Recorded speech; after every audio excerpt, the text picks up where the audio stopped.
l'idée principale du sujet de ce cours qui nous concerne. La première personne que je vous ai ramenée est un personnage qui pour moi est très important parce que son fils m'a permis de devenir ce que je suis, mais lui est un personnage excessivement connu en Israël, énormément apprécié et puis intensément reconnu pour les valeurs qui sont les siennes. Je veux parler du Rav Abraham Yitzhak Cohen Kook, Zecher Tzadik Livracha, le premier grand rabbin de Palestine au début du siècle. Cet homme, pour vous donner un peu l'ordre d'idée du personnage dont nous parlons, était un personnage qui était de par sa mère, descendant de la chassidoute de Chabad, Lubavitch, et par son père, descendant des hautes yeshivot, hautes écoles talmudiques de Lituanie, parmi lesquelles celle où il étudiera, qui était la plus grande de l'époque, à la fin du 19e siècle, qui s'appelait la yeshiva de Volozhin, en Lituanie. Ce personnage est très important, très intéressant, je l'ai déjà dit, mais lorsqu'il décide de quitter tous ses postes rabbiniques en Russie pour venir s'installer sur une terre aride, marécageuse, au début du XXe siècle, en 1904, date à laquelle d'ailleurs meurt Théodore Herzl, eh bien, il a comme aspiration essentiellement de pouvoir réunir l'ensemble des forces qui composent le Yishuv HaYehudi, l'implantation juive en Palestine,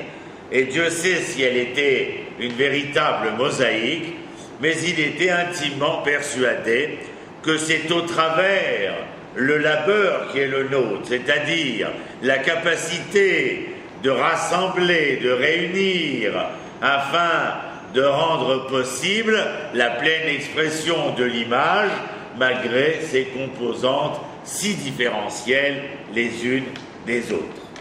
Bien entendu. Alors juste un exemple pour vous donner le personnage, ou situer le personnage. Il va bien entendu, tout orthodoxe qu'il est, être rejeté par la communauté orthodoxe, bien qu'il soit un personnage éminemment instruit et éminent et dans la halakha, c'est-à-dire la loi, mais aussi bien entendu dans l'exégèse biblique. Et lorsqu'il passait à Mea Shearim, certains des jeunes louvenceaux de Yeshivot se permettaient de cracher sur le passage du Rav. Et un jour, un des rabbinim de Mea Shearim s'approcha, aborda le Rav et lui dit « Rabbi, nous sommes absolument pantois, si ce n'est éberlués, d'autant plus étonnés de l'action qui est la vôtre. » « Quelle est-elle, mon cher ?» Il dit bien, on vous voit un peu partout avec votre carriole parcourir les kibbutzim et les moshavim des mécréants. Il dit oui, qui plus est, il dit vous visitez des mécréants qui ne mettent même pas les tefilines le matin. Et le Rav, cette réponse que je vous demande d'apprécier à sa juste valeur, mon cher Rabbi, la raison est avec vous, ils ne mettent pas les téphilines, mais l'espoir est avec moi, puisqu'ils mettent des pierres. Je crois que dans cette réponse, vous avez la stature du bonhomme,